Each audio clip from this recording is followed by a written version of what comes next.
أغرب الجرائم المضحكة على مر التاريخ إن ابن يسرق رجل أبوه. انت هتشوقني؟ في أحد المدن الأمريكية كان في أسرة مكونة من أب وابن. دي أسرة واطية. الابن كان قاسي جدا مع أبوه.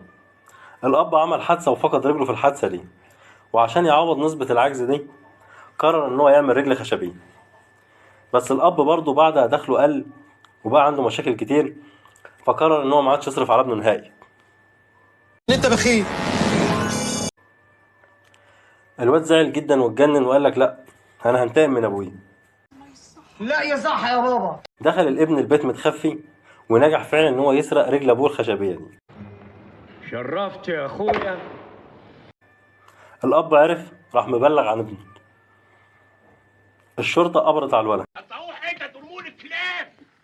ايه يابا ما تقولش على ابنك كده يا الولد قدم للمحاكمة، وراحت المحكمة راحت تصحح حكم، قالته معاش تروح البيت ده لمدة 10 سنين، وإذا حبيت تروح تيجي تاخد تصريح بالموافقة الأول من المحكمة.